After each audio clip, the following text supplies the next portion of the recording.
Breaking the 8-year string of late budget signings, the state legislature and Governor Corbett were able to craft a budget for the coming year that was on time and included no tax increases. Let's spend 5 minutes on the highlights with State Representative Kerry Benninghoff. Welcome. Thank you. Thank you for having us. What message do you think was sent by meeting those two criteria, being on time and also the no tax increases? Well, I think the message was that we're very serious. We heard the voters in the fall who wanted some change. They were tired of budgets that were coming in late, budgets that were spending a lot more money than we have, and budgets that borrowed. 8 years ago, the state deficit, borrowing deficit was about $400 million, and currently it's about $4.5 billion. That's how much borrowing occurred in a very short time period. More importantly, we saw state government spending $1 to $1.3 billion more every year, regardless of where the economy is, in a time that most policymakers and or economists would tell you was one of the worst recessions since the Great Depression. Governor Corbett came in and said we're not spending any more money than what we have. Wherever the revenues are, that's our bottom line number. We're not going to raise taxes in order to be able to spend more money, so we're going to really prioritize where spending was. And I think that was part of his original proposal, and that was really what happened in the ultimate negotiations, which, as you know, was not a very easy and was kind of a long process, but that is what deliberative debate's all about. Basic education was a big topic of the negotiations. What did House Republicans advocate for? Well, as you know, welfare and Department of Education are the two largest parts of our budget. They account for over 76% of the entire $28 billion budget. House Republicans actually backfilled some of the governor's original cuts to basic education and said we think there are other areas that we can trim, still giving a balanced budget, not spending any more than we have, and looked for areas in the Department of Welfare to try to prevent some fraud, waste, and abuse, which we knew was going on.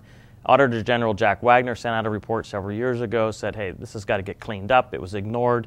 And I think it shows that that's not a partisan issue. It's not Republican versus Democrat. I think both parties realize it's about making government more efficiently and spending the tax dollars that we have in the best manner that we can possibly do.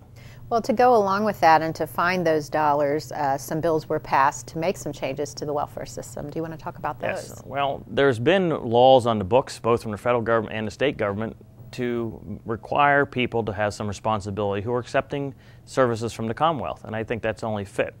There are people who truly need some of these services, but there were others in the past who had abused it and were actually using the access cards as some form of commerce.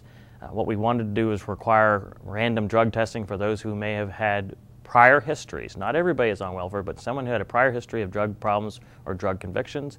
We passed legislation out of the House to require photo ID, so that card, which is very easily used as a debit, can only be used by the true card holder.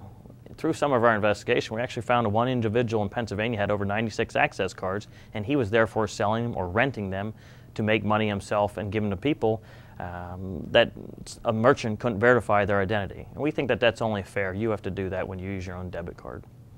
Tax revenues came in a little higher than expected, and there was a big push to spend all of that money. What happened with those additional revenues? Well, the important thing is, remember, that was a snapshot. You get 1 or 2 months when you get raised revenues, and that's over what you projected where they would be.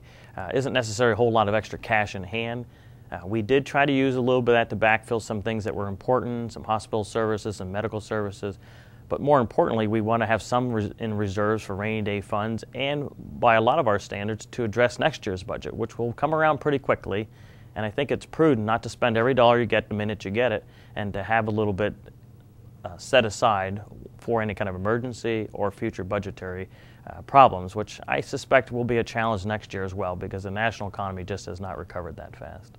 Finally, we have about a minute left. Certainly it was a tough year.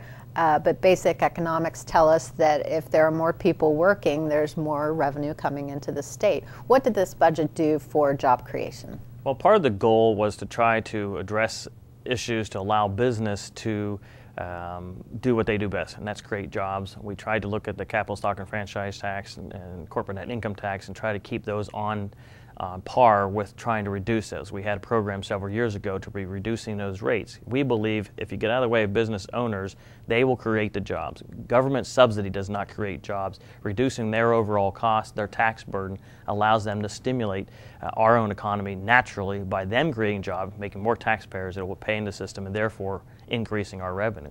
Overall, unemployment has been terrible in Pennsylvania, nationwide. Actually, the numbers last month were not any better.